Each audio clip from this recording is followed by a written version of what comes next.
Hello, and welcome back to Therapist Plays Firewatch.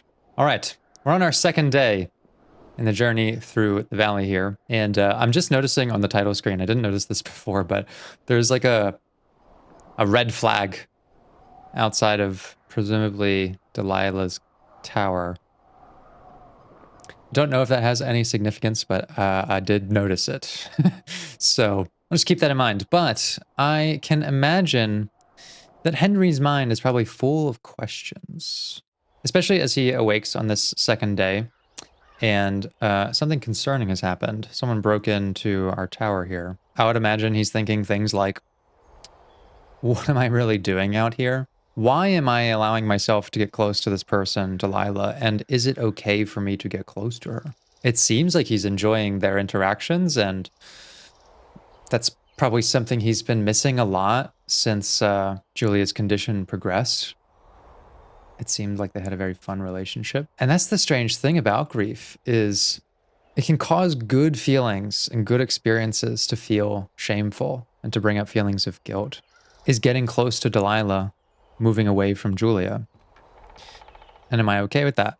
Is being at peace in this serene, beautiful mountain range allowed for me when I should be feeling and do feel so upset inside? I came out here for peace and I'm getting it, but it's just such a confusing feeling. To want to have these positive experiences and to wonder if having new experiences means we're forgetting old ones. I don't imagine we have many answers to those questions right now. I'm not even really sure we're looking for them. I think right now, life is a big question mark for Henry and for anyone who's lost or is losing someone. And if all of this was meant to be as a distraction, well, then we sure are getting one. So let's progress our storyline here. And I do actually want to check out some of these books that he has. Glory. The Singular Mind. Have you considered the untapped power of your own mind? Do you ponder the unexplainable? Do you find yourself seeing that which is not there? Do you yearn to explore the labyrinth of your own psyche? Exploring the powers of the solitary mind. This treatise on the power of isolated psyche unclogs the avenues of our day-to-day thoughts, helping us unlock psychological potential buried deep within ourselves. Don't mind your mind alone. Neuro-isolation. Okay. Death strikes at 2. 12 bodies, 0 leads, 1 man for the job. Investigating the death of a local teen. Shocking evidence that the victim was just the latest in a string of unsolved murders. Time is running out. Killer will strike again.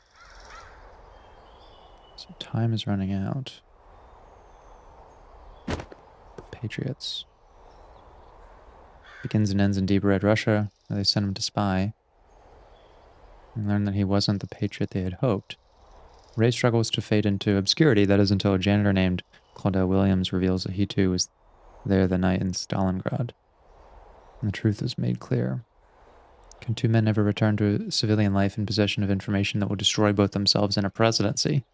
Will the government even let them? So I don't know how relevant like these things are to the plot. This is just a book about birds, for example. But for such a methodical story with such tight and realistic writing, I would be surprised if they didn't hint at least some of the themes. This idea of like neuro-isolation, like what happens to the mind when it is left alone to ponder things. Well, like I said, it tends to ask itself a lot of questions.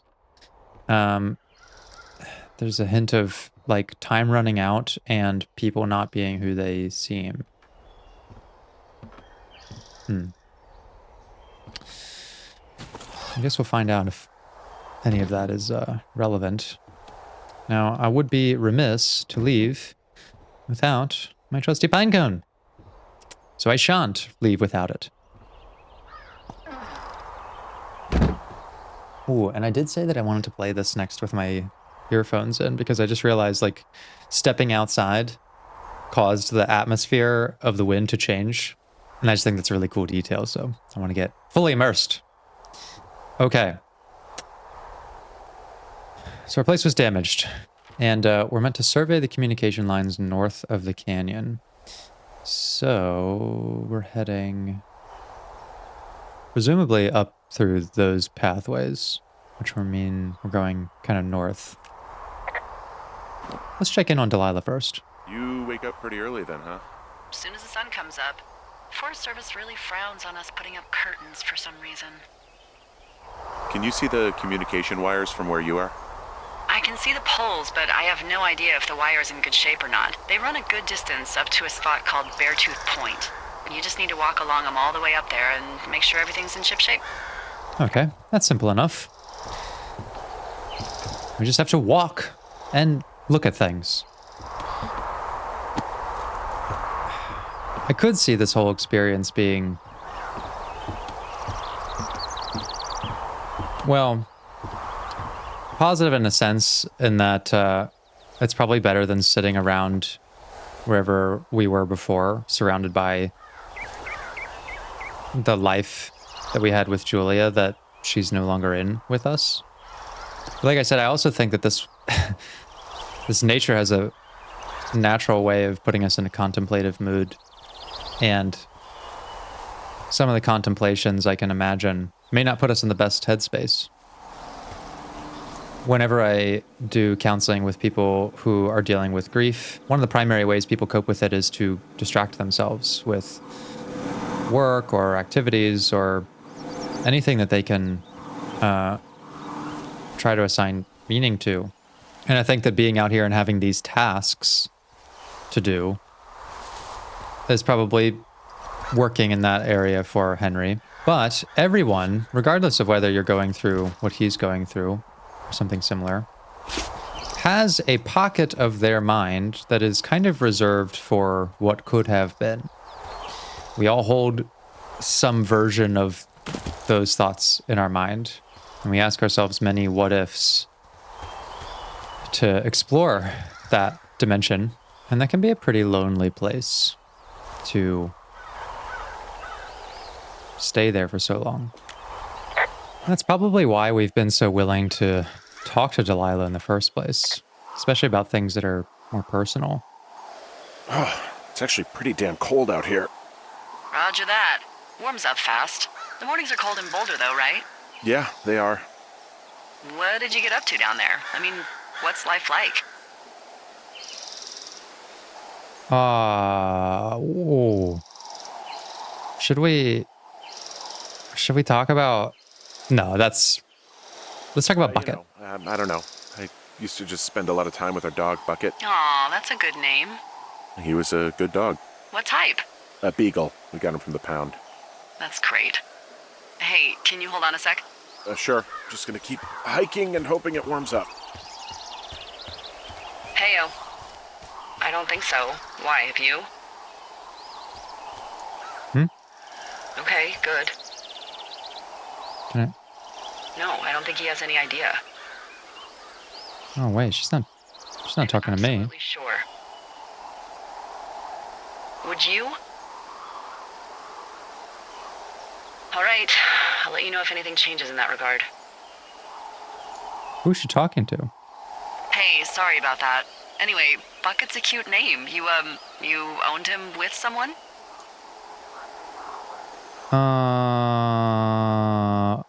Oh, I don't... Well, looks like I might have lost you. You could be down in one of those valleys. Call me if you need anything. Oh, shit. I kind of don't feel like opening up this precise moment, actually. Okay, so I don't know what the context of that call is, but clearly there's something that Henry is not included on. And here I was about to unspool a bunch of trauma, this person I just met, because I'm feeling lonely. And it's interesting that we had a chance to interject about that, but I do feel like Henry is an assertive person, but after he reaches a certain point, I realize you can sort of choose what kind of Henry that you can be in that case, but the one that I've been choosing is kind of like he leads more passive. And when he feels like he's out of options, then he is a little more assertive. I think at this moment, whatever is going on, we probably want some more information before we try to dig into it. But I definitely think we wouldn't be as immediately open as we had planned to be. I think the last thing that he's open for is having his vulnerability be exploited. Or if not exploited, shared with someone who we don't know their intentions now. This cave is gated off. It's to stop spelunkers from dying without getting the keys from the Forest Service office first. Makes sense. Although Debbie says she lost them like 3 years ago, so maybe its mysteries are locked away for good. Ah, damn. Yeah, but maybe you can find another one to get your caving kicks in. Oh, this one's so close to home and convenient, though. Aw, sorry, Hank. Henry. It's Henry! I'm starting to think that red flag in front of Delilah's camp was not just decorative.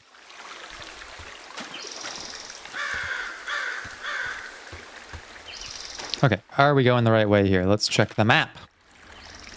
Okay, I guess we were supposed to go north of the canyon, so maybe we're supposed to actually go to that route that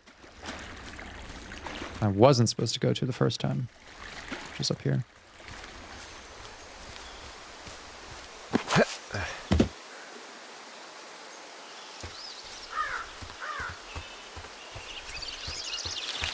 Now, despite that communication sounding very suspicious,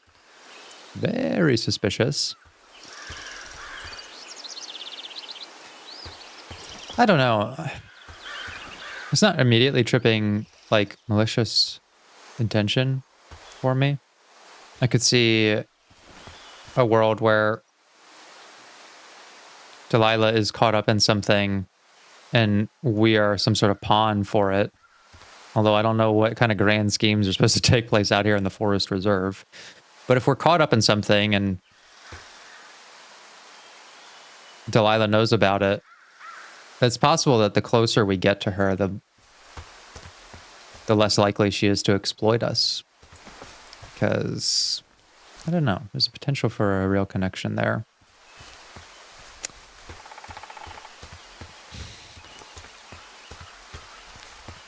Or is that just a part of me that wants to hold out for seeing good in people?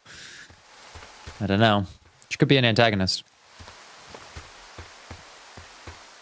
I'll choose not to assume for right now, because just because it sounds really bad, like there's secrets being kept from me, doesn't mean I'm in anybody's crosshairs necessarily. I'll just be patient. Right now, my priority is to fix the communication wires. I can see the wire you're talking about. It looks like it's in good shape from here. We'll follow it up to the top of the trail if you can. You can head back as soon as you give me the all clear. Got it. What have we got here? Another little outhouse. Hey, I found a structure that might have been an outhouse once, I think. Whoa, you don't need my permission to go to the bathroom, but, you know, use abandoned shitters at your own peril. I mean, I'm in the right area? Yeah, the wire runs quite a ways north. Just follow it up to the point that I mentioned. There's an old cabin as well. Anything I should know about the cabin at the top of this hill? Hello? Okay, then. That's suspicious. That makes me want to check it out.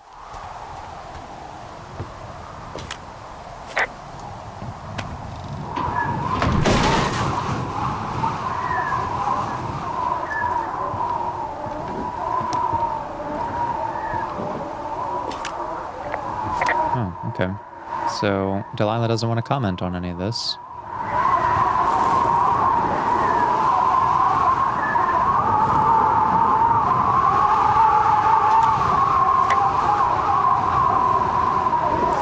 Cigarette boxes, old trash.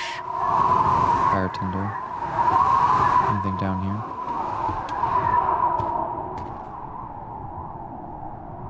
So there was some sort of fire here.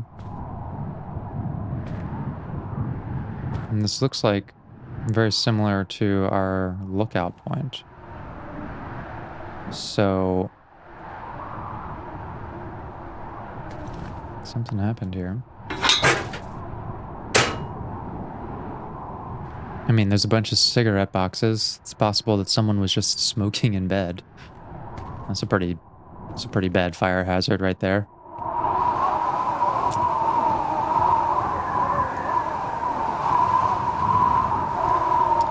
Yeah, this has like the map. It had the Shoshone leaves poster. This isn't just an old cabin. This is like a lookout point. Hawk's Rest. So something is going on here. There's some backdoor dealings. Invisible agents I am unaware of. Delilah's mixed up in that somehow. And there's a burned out old lookout point that is, well, it's not exactly like a lookout point. Maybe how they used to build them, but why doesn't she want to talk about it? I think Henry is, well, he's a perceptive guy. Very observant. But, we'll keep our cards close to our chest for now. But to get the sense we're more involved in something than we're aware of. When I think about those books that were in Henry's lookout tower, the themes were unsolved mysteries, a string of murders, hidden agendas, dual identities, and the psychological implications of loneliness. I mean, I could go in any direction here and say that, yeah, there's some sort of murder mystery that we're caught up in, or all the way to a lot of what we're experiencing is just kind of in Henry's mind. All I know is that that red flag in front of Delilah's tower is definitely deliberate, and so is the thematic placement of those books. This is a literate piece of media that I don't think is accidentally suggestive. The real mystery is, what is the significance of the pine cone? Probably nothing. It's probably just, I don't know, just something I feel like doing, but I don't know. Something. Could be something. We got another cachet.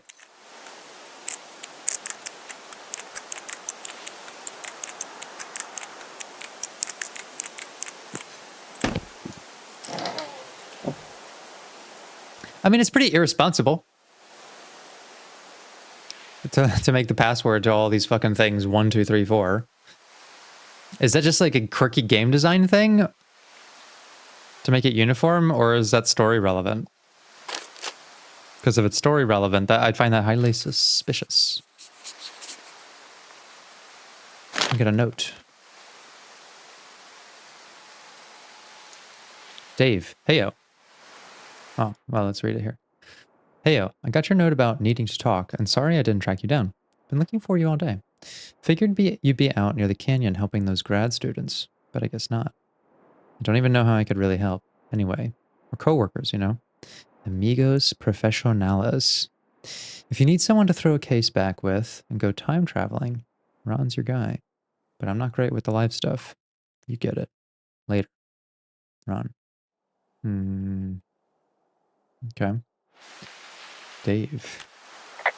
Hey, who are these guys, Ron and Dave? They're leaving notes for each other in the boxes. Is there any chance one of them was that guy I saw in the canyon? You know, the guy with the flashlight? No, they're both rangers. They're not out here this season. I didn't really know him that well, but I always assumed the only thing Ron cared about was chasing tail and getting loaded. It's somehow comforting to know that he was able to keep up a correspondence with someone who wasn't going to send him a topless Polaroid. Kind of makes me want to look back at the other one. So these are like almost a month apart. Guy couldn't take it, so I locked up his lookout and put some stuff in the box. Found one of those bars you liked, hiking into the park, but let's get fucked when I'm back. Guy couldn't take it, so must have been like another person who was requisitioned to be out here. But that's not lining up with what Delilah said. I mean, if they're just rangers, why would they, I don't know, be involved in the placement of one of, well, I guess me. I'm not a ranger. Why wouldn't you hire a ranger, like a proper Ron and Dave type person to come out here and do this shit? Unless I was out here to be like, I don't know, some sort of fall guy for something. Oh, look at that. There's a turtle. Whoa, I found a turtle. Maybe it's a tortoise. It's a thing with a shell. Well, isn't that something? It's actually pretty cute. Well, Henry, if you decide you want it to keep you company, nobody'll mind. Now, What? do I call it? Looks like a, Oh, this ought to be good. Burt Reynolds, Shelley Duvall, Bucket Jr. Oh. I like Shelley Duvall. Shelley Duvall. Ah, Shelley. I see what you did there. Very nice. She's dainty yet powerful. Well, I loved her in The Shining. Oh, I can take her with me. Okay, the pine cone is pine cone is no more. I'm taking Shelley with me. No. No way. A turtle acquired. Be free! That's great.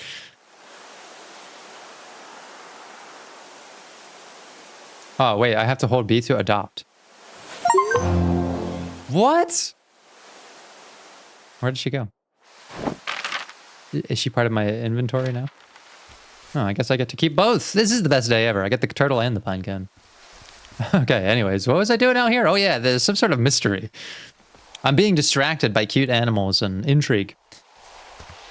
Why would I be out here? Why would they accept a volunteer to come out here who doesn't know fucking nothing about rangering when you got these two goofball stooges on the clock? But it does seem like there's a pattern of getting people out here who can't stick with it. Guess what? What is it? There's a bunch of empty cans up here. Same as before? Yep. These fucking kids. Why do you think they'd be up here? Why do you think they'd be up here? Hell if I know, but they better have stayed away from our communication stuff.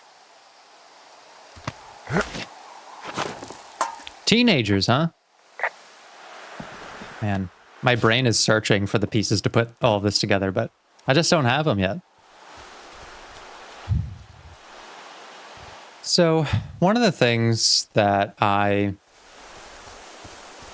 will do with someone who feels particularly lost in life, and it could be anything, you know, I lost my career or I'm changing careers, I lost a spouse, either due to death or divorce, my kids are, you know, growing out of the home. Like there's lots of transition points in life that cause people to question their sense of direction. And there is a valuable technique that I like to use in that moment, which I'll touch on as soon as I... So we really can't reach anyone any other way than these wires? What else do you suggest? Smoke signals? Just seems dangerous. Well, if they don't hear from me for a few days, they'll send someone out, but I'd rather it not come to that. When someone's world is surrounded with these big questions of meaning and purpose, and they're kind of lacking in direction, I like to ask what's called the miracle question, which is you say to someone, it seems like every time you talk about what direction you want to go in life and how it's hard to find that direction, we've been talking a lot about what the barriers are.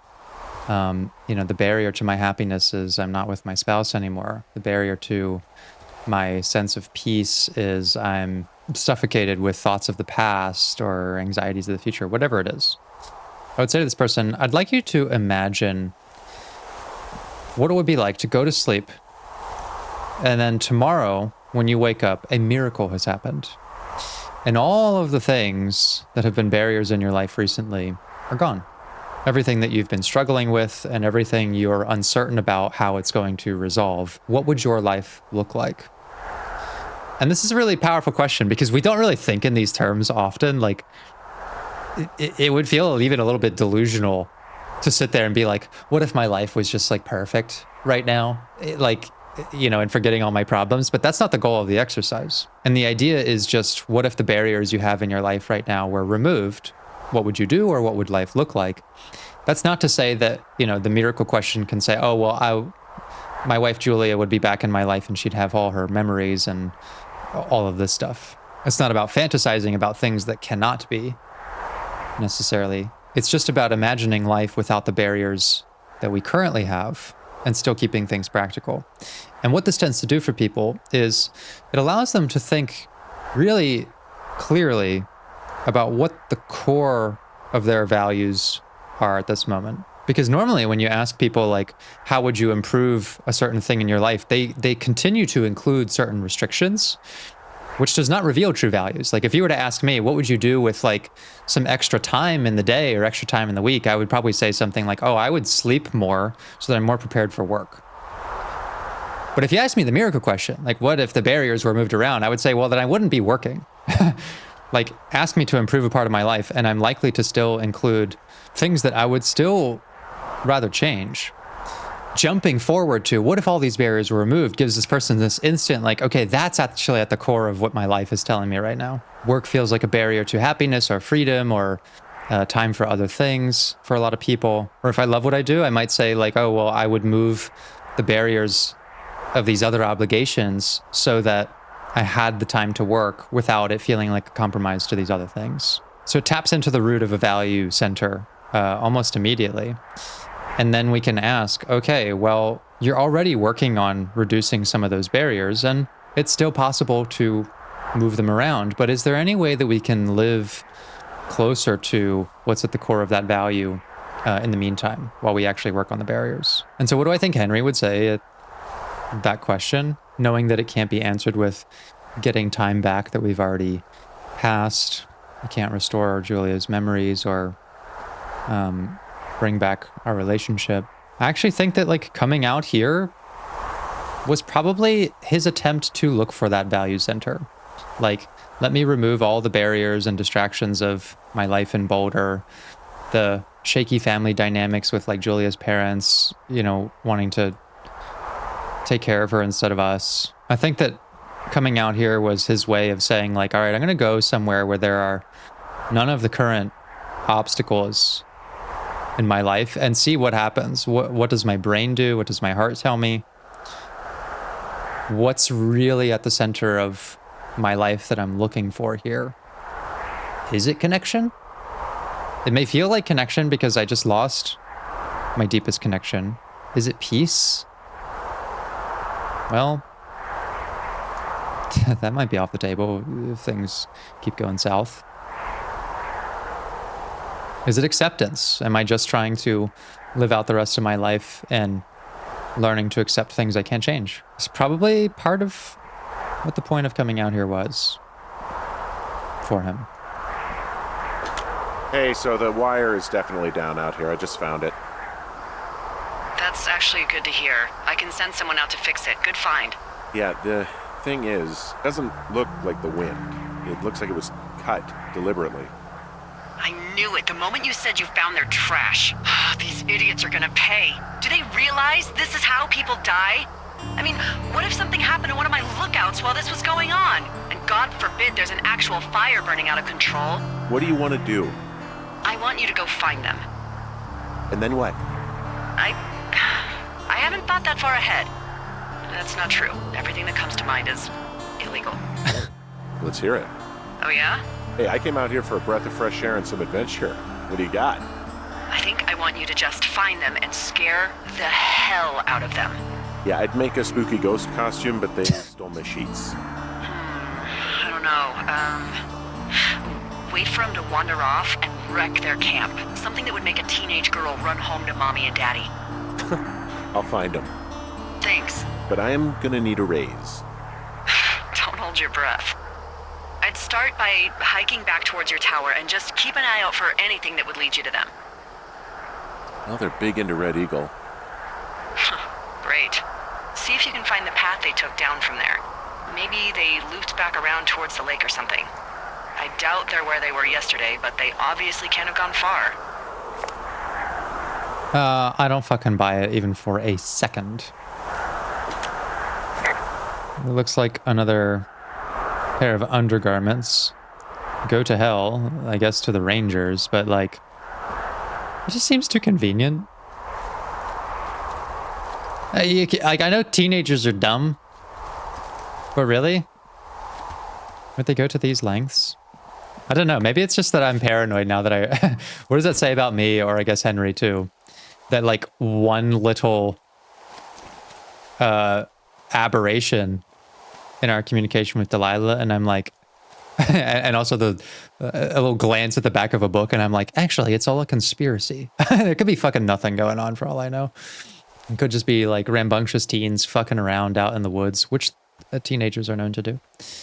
We could just be a sad dude, you know, out here looking for his purpose. And some lady has started chatting us up, and there could be nothing more to it than that. But I don't think that's really happening. I think there's something going on.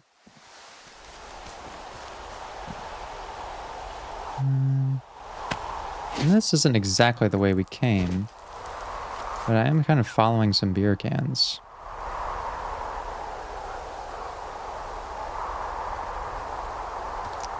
And I believe the Two Forks is where we are. So, where am I now? Could go south from here. Or maybe check out the supply drop really quick since we're in the area. It's not far.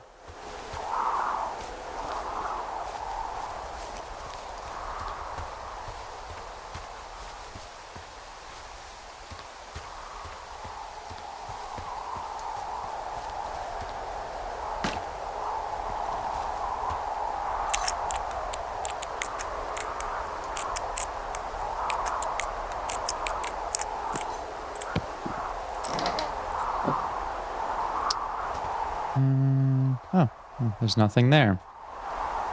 Okay. It's a bit odd. It's a bit strange.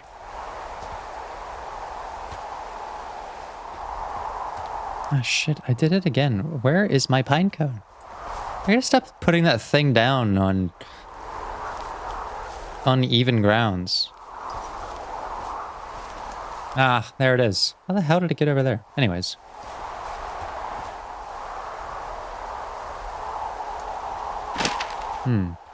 Those two other places aren't on the map. Moss Peak and Spruce. Just Two Forks. My only other wild guess is that, like, I don't know. Maybe Delilah has nothing to do with the Rangers. Maybe she's part of some sort of clandestine outside operation that's come in and is just masquerading. Maybe Ron and Dave are the real deal. And, I don't know. They have some sort of agenda. Delilah and whoever she's talking to. There's an abandoned pack out here. And it's not one of the teens? No, it looks like it was lost a long time ago. Well, you could always pilfer it for supplies. Like, it just seems weird to me that there's, like, no one out here. And there's, like, a burned down fucking place. And, like, there's remnants of things. It's not very well maintained. It's just teenagers running amok. Let's give that backpack a swipe.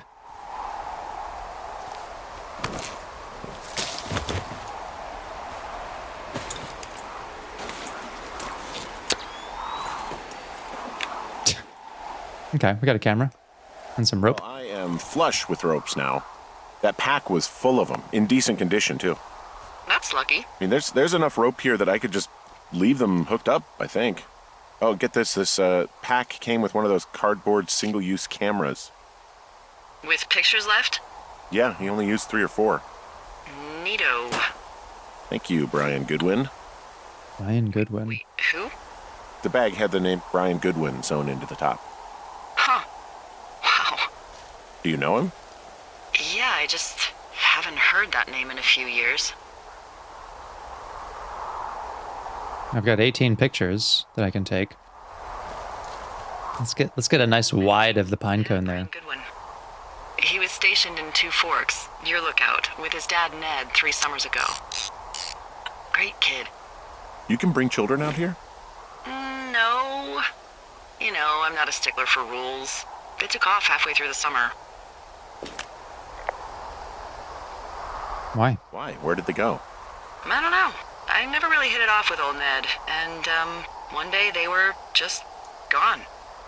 Sucks. Anyway, so it goes. Have, fun with that camera. Try not to snap anything that would scar a Photodome employee. I don't know. I got a lot of hiking to do. Might get bored. Well, I'm bored as rocks, so I'll keep you company while you find those girls, huh? Okay, it looks like I missed a little bit of dialogue while I was in camera mode. But you know what? I don't think it's uncharacteristic. Like, the sort of wait and see approach with Delilah. It is giving us some interesting information about her.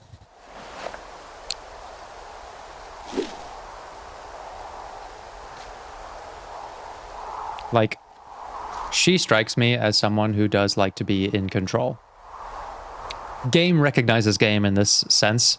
I recognize those traits because I have those traits. Control insofar as, like, she likes to be in charge of the situation that she herself is in. She's pretty comfortable giving direction and delegation, but she's controlling more than the situation here. She's also controlling information. And she's in control of the history of all of this. She could be just making tons of shit up, and I kind of hold a space in my mind for that to be a possibility. That she's not a part of any of this. Because, like, how would Henry know? How would he verify any of that?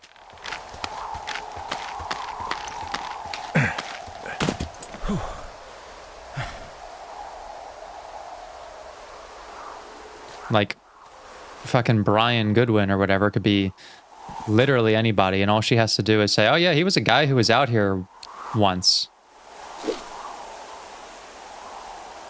It's a convincing enough story to me. What happened to him? I don't know, he left. Okay. I mean, it could check out, or it couldn't.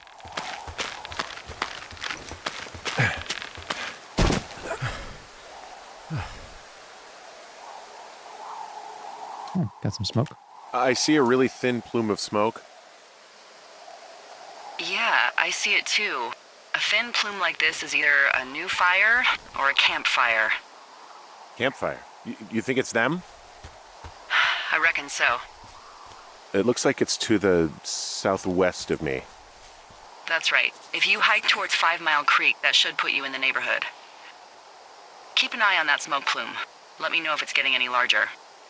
Will do. So she clearly does actually know the area, but that could be because she's stationed herself out here, along with any sort of organization. Could be that they, I don't know, get people like Henry out here who are none the wiser and do something to them, or get them to do something. Could be that they're, like, genuine rangers, but they have to do some underhanded shit to get, like, government funding. I don't know. I'm just, like, throwing darts at the board right now. Listen, I'm a therapist, not a detective. But being a therapist is kind of like being a detective of people. And I actually do suggest that as a helpful analogy sometimes, like when someone is unsure why they're feeling a certain way.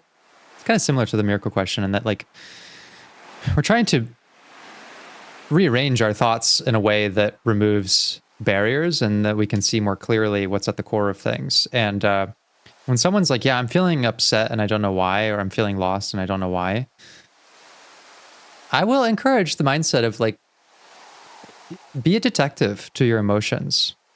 And what a detective does not do is they don't show up to a crime scene and just immediately make a guess at what happened. That's unfortunately what we do when we're like, I'm upset and it's because of this. We're just so sure without really investigating anything. A detective would canvass the scene, talk to people, look at cold cases. You know, have I ever been in this situation before or felt this thing? And you would assemble your understanding of a scenario, making some estimations along the way, but you would want to feel confident that the information you have is accurate before you declare you've solved it. In the crime scene of your emotions, good detective work means you do need a good intuition, right? Sometimes the evidence isn't there and it's okay to sort of just say, I just feel this way. But there often is evidence that we overlook.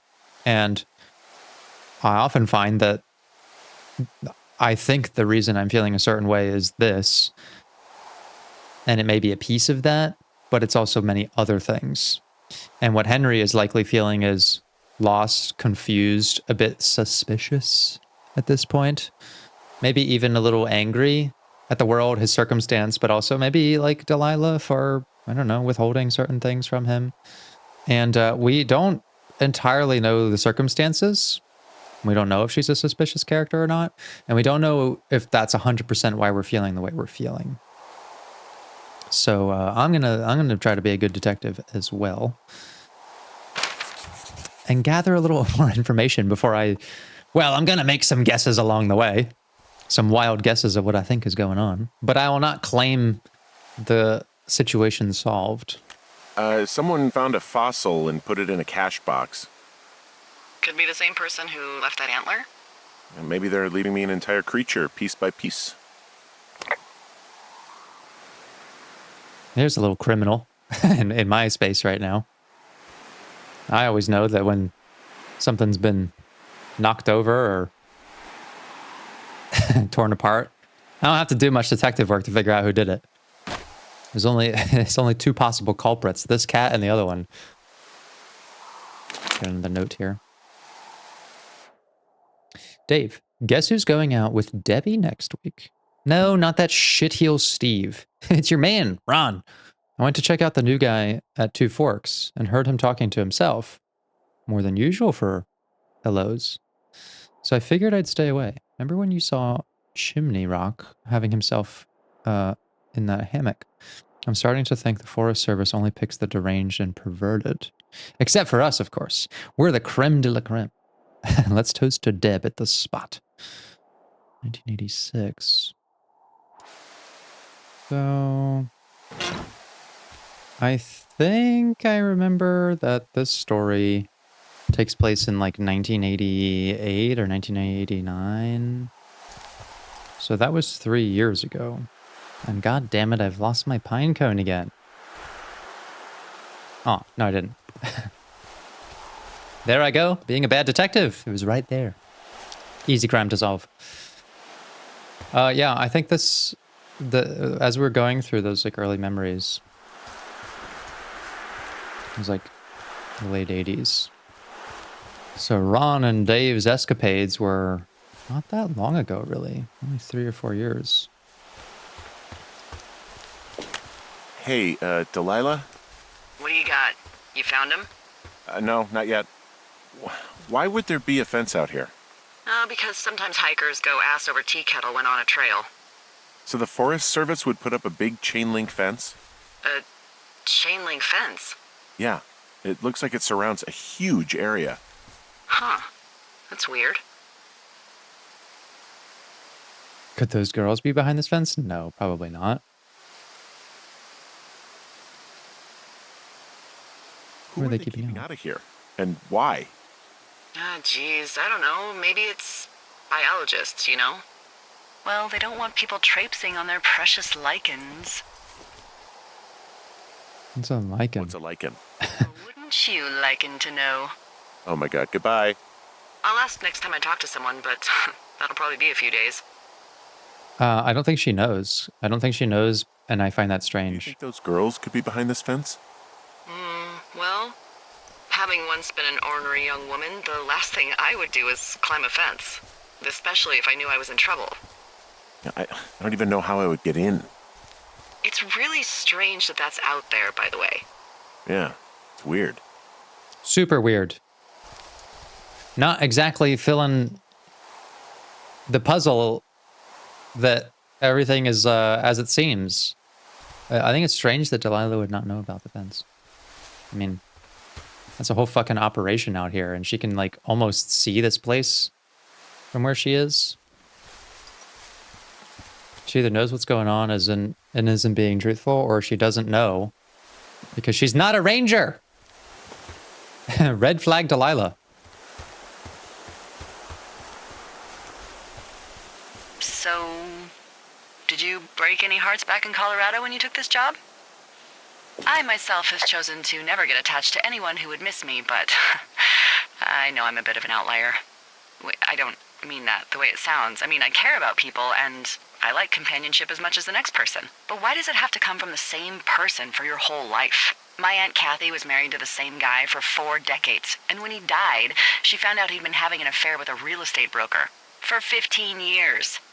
Whereas my Aunt Judy traveled the world dating artists and musicians as she saw fit. Call me crazy, but I'd rather spend a week in bed with Sonny Bono than half a lifetime with some cheating stockbroker.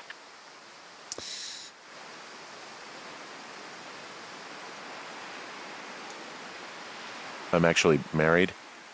But you're here.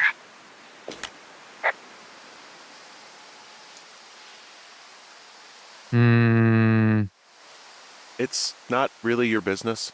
I'm sorry, but you're the one who brought her up. This is not going well. Yeah, I did. Sorry. Whatever, it's fine. Look, I gotta go do a thing downstairs. I'll bring a radio, though. Delilah stepped away. She's annoyed. Yeah, well, that did not go well, but that's not a very realistic conversation. Like, I think we go halfway into saying stuff sometimes, and then we get a reaction that is like, I shouldn't have fucking said that. I mean, here she is bringing up like all this relationship stuff, and I could see Henry being like immediately conflicted. It doesn't make sense to me that he would just outright deny the fact that he's married. I mean, it's not a secret. As far as I can tell, we're still very attached to Julia, and we've not like committed ourselves to abandoning that relationship or any of the feelings that belong to it. And I just imagine he's still protective of that.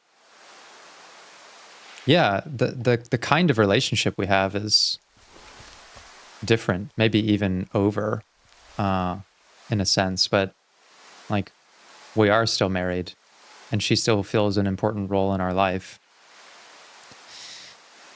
I don't think it's out of character to say that. And when she presses on that and says like, "Oh, but you're out here," like, okay, but it really is none of your business to not just say, "Oh, okay, like your situation is that you're married and that you're out here, and I don't know enough about that to be anything more than like platonically curious." But it was like almost accusatory, like, "Well, oh, but you're out here." And so saying like, "Yeah, well, actually, it's none of your business to be so possessive over that information," for her to come back like, "Yeah, well, you brought it up." Well, I sort of did, but you know what? Sorry, I wish I never brought it up. Like, that was such a natural little conflict interaction. I love it. And yeah, it's clearly pushed her away a little bit. She's annoyed, and now I'm annoyed. But then I would be asking myself, why am I having big feelings about this person that I just met? Why does it matter at all? Are those feelings even for her, or are they about my situation with Julia? Like, it's a very tender subject still. Look, just so you know, I didn't mean to overstep my bounds earlier when you brought up your wife. I'm not saying anything. I'll let her speak. You can tell me about her, though, if you want. She's actually sick. I think it would be like we're a little suspicious, but he's not as suspicious as I am. I think it's natural maybe I'm to having a hell of a time getting this fucking flapjack off his ass and out to repair that wire. clarify maybe a little bit because we don't like feeling this uncomfortable distance either. She's actually very sick. I shouldn't be here. Okay. Well, in the meantime, you are here, and it's beautiful, and escaping isn't always something bad. Yeah, sure. I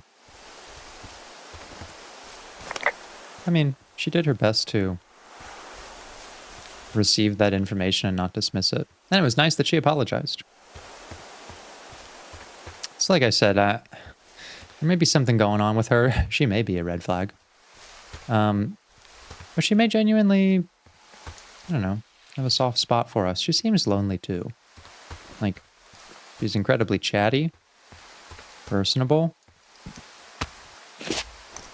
Kind of doesn't mesh with like living out here and being so isolated. I would think someone a little more introverted. She's got Alzheimer's, like dementia. Whoa. How old was she? Is she? She's alive. She's with her family in Melbourne, Australia. She's 43. Fuck. Yeah. What was it like when you guys found out? Devastating. Devastating? Especially for her. You can understand. And for you? Anyway, everything she worked for was taken away, and that was it. Yeah. I'm sorry to be such a downer. Don't even. I'm happy to listen. And, we'll try to have some fun this summer. I promise. Oh my God. It's very good to hear him talk about it, though, because we've obviously only gotten information about it from cutscenes and like text narration. But to hear it in his voice, losing someone because they pass away, I don't know, there's a certain finality to it that divides life before and after, but the fact that she is still alive, I can't even begin to understand how painful. And I mean, we didn't get the sense that there's many people he has really talked about this with. Doesn't sound like the parents are, I don't know, someone they've had like deep introspective talks with, just because it seemed to suggest that like they kind of took her from him, because the dialogue that we chose was like we would try to help her, and then they were like, yeah, we're taking her. So that might be a kind of a strange relationship. It seems like we made Julia kind of our whole life, and so who have we really spoken to about this? There's something different that happens in your mind when you just think about the trauma in your life versus expressing it and sharing it. We feel emotions kind of abstractly when we just contemplate them, but I mean, it's one of the whole points of therapy is that like when you talk about something, it surfaces new things.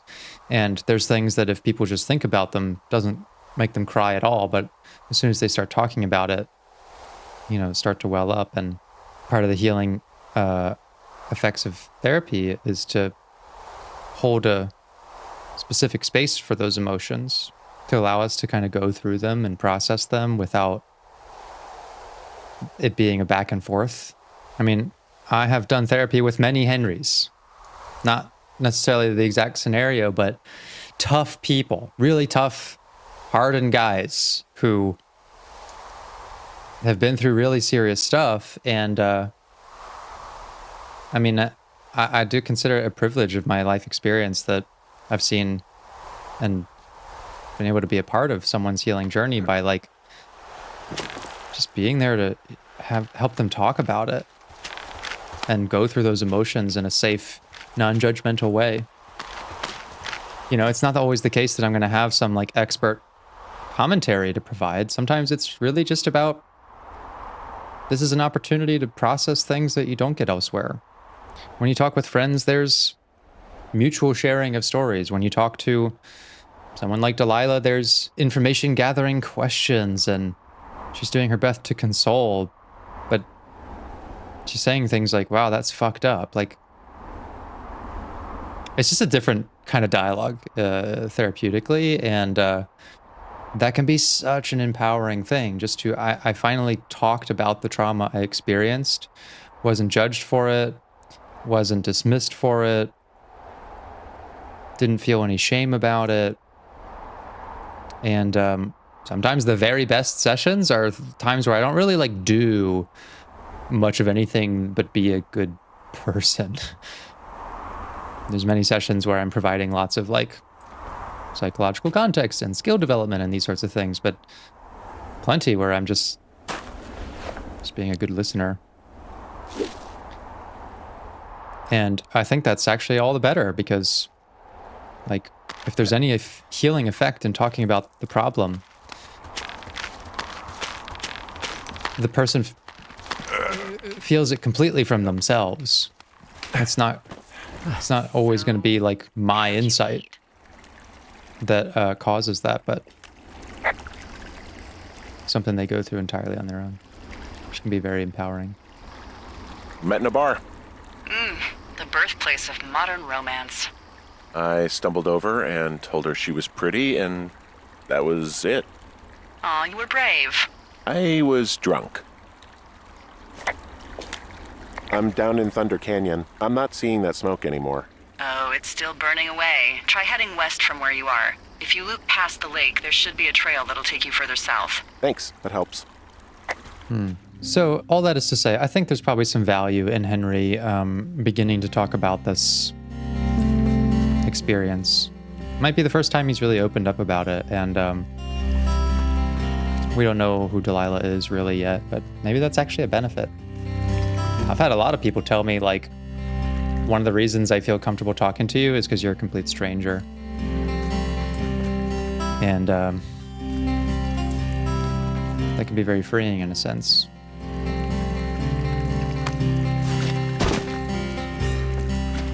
A kind stranger who's willing to listen could be a very powerful thing. Sometimes that's enough.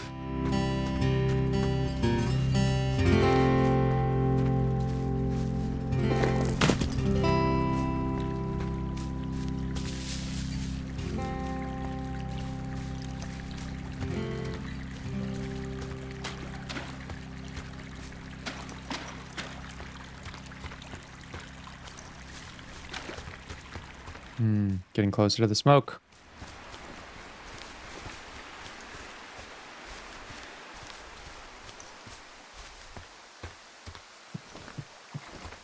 There's the lake again.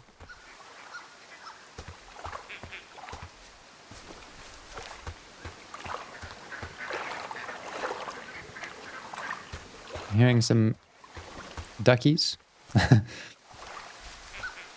What are you gonna do when the fire season wraps up?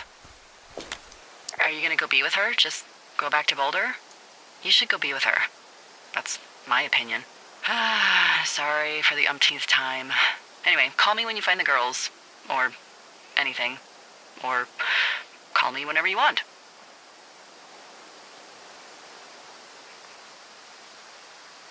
I don't know yet. I don't know. I haven't really thought about it. Right now, I'm trying to hunt down some vandals, and I don't even know what I'm going to do when I find them. I'm not thinking very far ahead. You should go see her. She's with her family in Melbourne. They're not big fans of mine. Oh. Her sister, Susan, is great, but her parents, I think they always thought she could do better, and that I could have done a better job looking after her. Fuck that. I have no doubt you did your best. I don't know. If you want to go visit her, you should go. Don't let a couple of assholes keep you away from someone you love. I'll think about it. So here's the main difference between, let's just call Delilah a friend in this case. That's a very friend-coded way of responding to someone talking about something difficult. is this sort of immediately like taking your side. She actually has no idea what the circumstances are. We could have been a terrible partner and caregiver and all of this. But your friends are most likely to say what Delilah just said. Like, fuck that. Like, they're assholes. I'm sure you did a good job. You're the best. And that support can be very valuable. Okay. I'm not going to say that stuff. It's not my role or responsibility to provide that kind of compliment or affirmation, really. Like, there's definitely times where I will console, but my responsibility is to be a mirror for someone. And I would isolate what Henry said out of that and follow up with, you said you're not sure if you did a good job. I'm curious why you think that. Because then he would get into the story of what he did to take care of her and where he thinks he fell short. And I would get the information about the parents' opinion and all of that sort of stuff. And you're not going to get that information if you're just like, fuck that, they suck. You're actually like the best.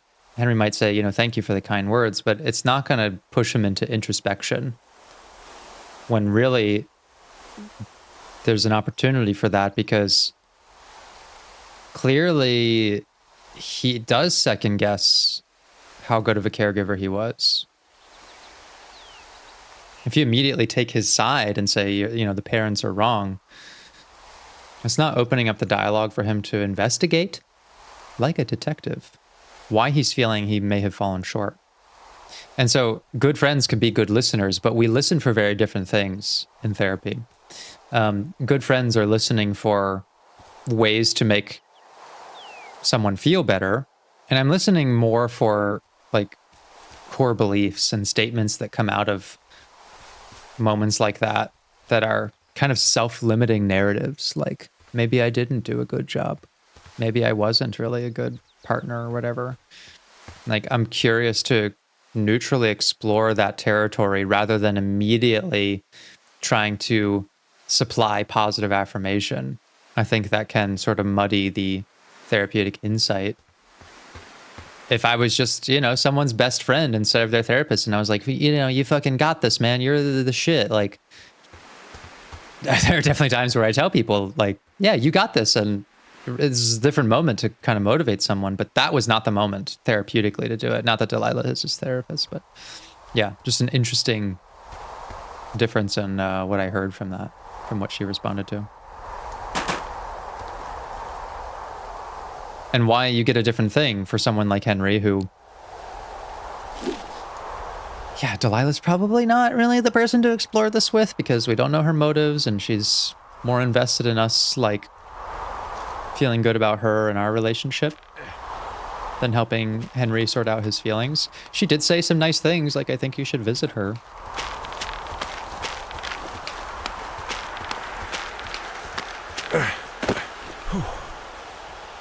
But again, the therapist wouldn't say, I think you should visit her.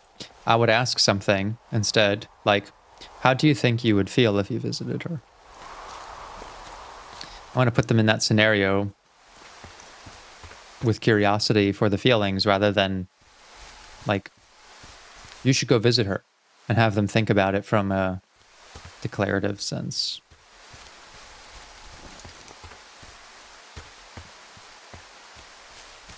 Okay, we're coming up on something.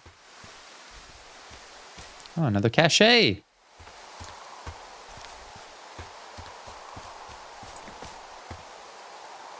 Make sure my pine cone's nice and sturdy somewhere. I'll put it right there. In that bush. Stay put, pine cone. I wonder if there's any significance to how these are set up before I change them. It's so weird that they're all the same code.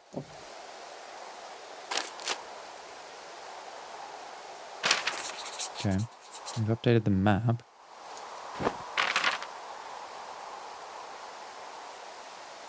Where are we anyways?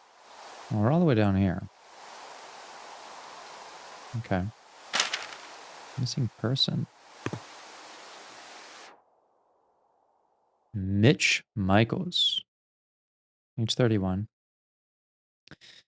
Distinctive facial hair. Mitch Michaels was last seen around Jonesy Lake on July 3rd, 1981. He was first reported missing on July 29th, 1981 by Forest Service personnel. He's not known to be familiar with the area.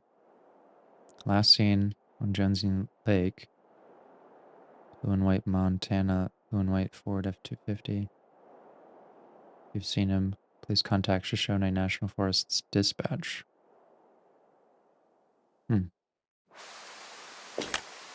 How many hikers go missing in the Shoshone?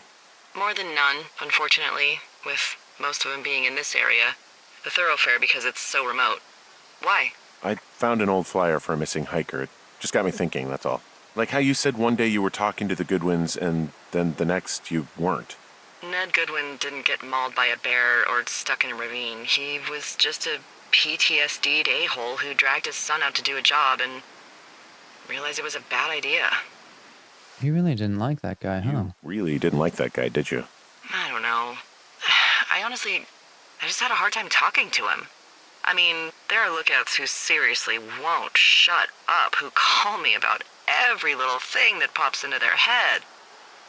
And then there are those who just want to be left alone. He was the latter. And I'm the former, aren't I? Well, I didn't want to say anything. No, it's fine. I'll just chuck my walkie-talkie into the river. Oh, come on. And you'll never hear from me again. Finally, peace and quiet. Woohoo! So... Isn't your radio supposed to be in the river? I couldn't bring myself to do it. Well, I guess I'm stuck with you then. Yeah. Hey, so did you mention something about Ned Goodwin having PTSD? 2 pine cones. That doesn't sound good. Yeah, I don't know. He was in the army. He was off. It's actually the saddest story. He was only discharged because his mother, Brian's grandmother, died. She'd been taking care of him, and Ned was the only next of kin. Damn. And you got to know Brian a little bit? Yeah, I talked to him way more than I'd talked to Ned, that's for sure. How was he at, spotting fires? Better than you. He actually liked to stay in the tower. Yeah, there's just this looming question mark in my mind of like, what is Delilah doing out here? I mean, supposedly Ned Goodwin was out here for doing a job with his son. We're out here searching for peace, distraction, purpose, something. Like, okay, there might just be an interest in nature and whatever else, but Delilah does seem to be someone who thinks deeply about life as well. And I wonder what brought her out here. We're out here because we couldn't make something work elsewhere. Is she the same? Boy, for as dry as it is this summer, there's an area down here that's lush. Oh, you must be talking about the Aspen Grove down there. Yeah, I think that's where I am. Those trees are actually one root organism. Did you know that? I didn't. Yeah, they share their water as a colony that can live for hundreds of years, even through fire. Can you believe you're actually getting paid to learn all of these amazing things? Also, by what it looks like on this map, you'll be coming up on a stream that should lead you towards where we saw that smoke. Man, the voice acting is so good, though. Like, all the little inflections when they're being playful or fighting with one another is just so good. So much characterization. I love it. Feel very immersed.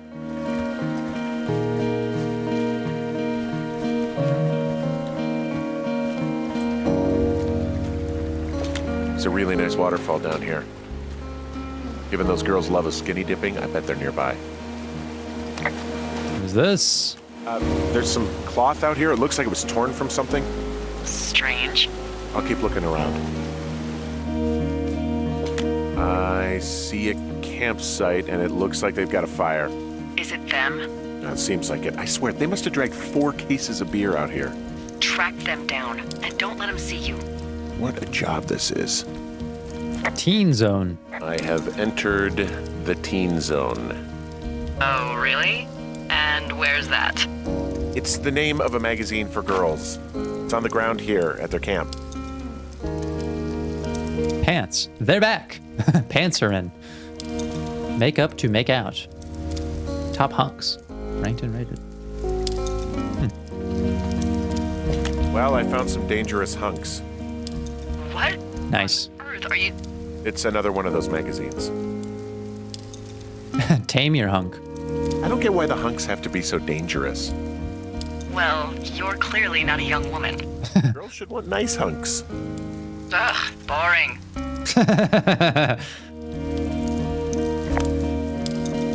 These girls have a full case of beer left here. A full case. Well, they're impressive little shits, I guess. That is some dedication. Oh, my sheets. Ah, found my sheets. So they did break into your tower.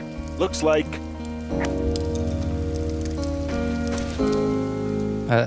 I'm still suspicious.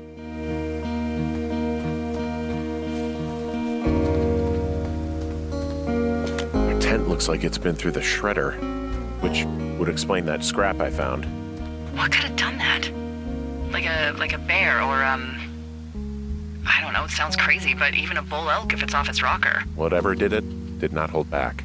You've got that camera, right? It might be a good idea to get a few snaps, just in case. Yeah, good thinking. Kind of forgot about the camera. It's a good idea. What have we got here? Dear Psycho, I hope you're fucking happy. We're leaving and we're going to find the police or whatever. It's definitely a teenager. And tell them about how you creeped on us in the lake and then came and destroyed our campsite and all of our stuff. Oh, and stealing panties is gross out. You're probably a mental fucking axe murderer and so going to jail. I hope it was worth being a jerk over some fireworks. Dick. Damn. Okay, this tells me a couple of things though. Someone, destroyed their stuff. Stole their panties. Probably planted them at the wire cutting site to make it look like it was the teens. The teens are dumb and teenagers, of course, but I think they're being scapegoated here. I love the highlights on all of their things. Oh, they're gone for sure. How can you tell? Well, the girls left someone, me, I guess, a note. Well, what's it say?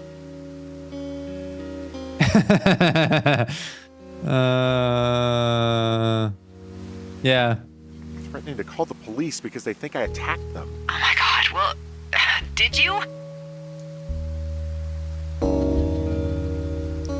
Don't be ridiculous. Don't be ridiculous. It's not ridiculous. I've known you, what, 24 hours? Maybe you're nuts.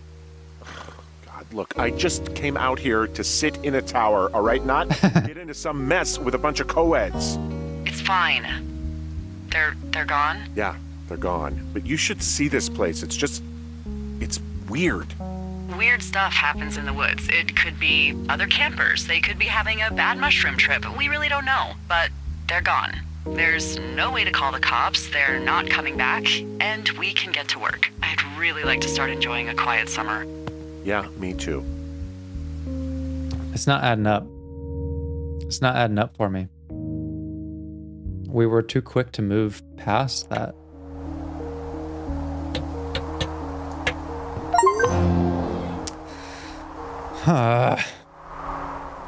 Hey, Henry? Yeah. What do you look like? Why are you asking? Because I'm horribly superficial. Like Burt Reynolds. You know, rolly Isn't that fingers. hard? Burt Reynolds is kind of a catch. Well, I get confused for Burt Reynolds all the time. Old school. Oh, is that so? Women say that we have a similar musk. Uh-huh. Hey, you asked. Women say. Okay, well, that gives me a good start. Now let's see. In my scope, I can only tell you're a white guy wearing shorts. It's hot. And maybe, by the way, I'm not white. It's not very, PC or whatever they say.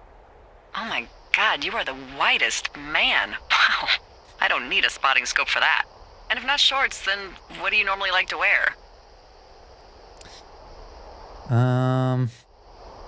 I try to look nice, usually. I don't know. I like to look nice, usually.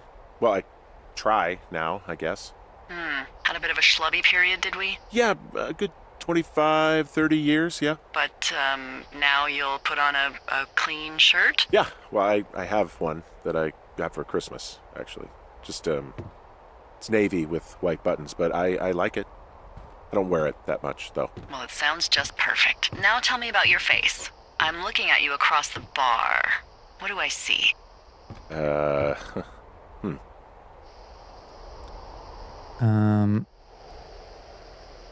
think he has a beard. A pretty thick beard. Oh, have you always had a beard? For a while, yeah. All right, perfect. I want to know about your eyes. Get out of here. I'm drawing you. I need to know. You're what? Is that okay? Don't don't answer. I'm gonna do it regardless. Fine. Your eyes, tell me. That's too real.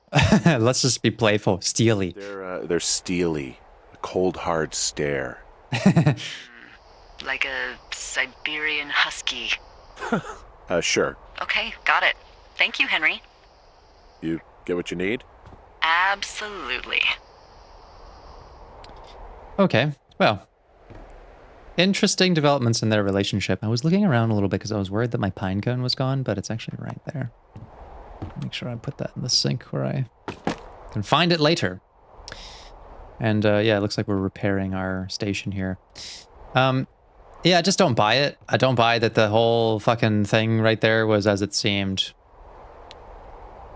Like, the teenagers were clearly fucking around in the lake and drinking the beers before, but, like, leaving a whole case of beer... Why is there a whole case of it, basically, if we saw them, like, strewn about?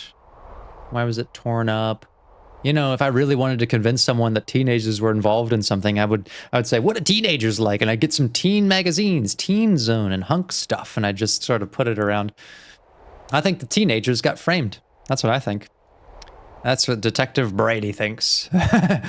Or at least is the running theory. And as for the crime of emotion, how do we feel about all this stuff? Well, that's still taking some detective work. But I do think that there's a couple things happening here. Talking about it, probably a good thing for Henry. Talking to Delilah about it, it's probably confusing, though. I mean, he's not pushing back on what seemed to be, I don't know, shows of interest in him, like drawing him and asking him how he looks and all that. She could just be bored, of course, but it does seem like there's something there.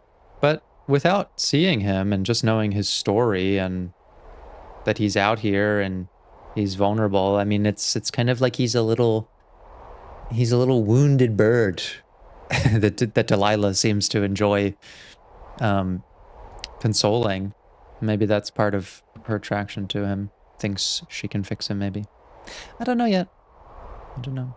But that's where we're going to pause for now. So far, I think that this is just so well paced and designed. Like, the questions in my brain feel alluring. Like, this was driving me forward. The sort of events are inconsequential. Like, oh, okay, it was teens, or it was a bear, or it was something mysterious going on. I don't know. But, like, wanting to learn how these characters feel about one another and their circumstances is as great a mystery as anything else. And so I'm very curious to see how this keeps unfolding.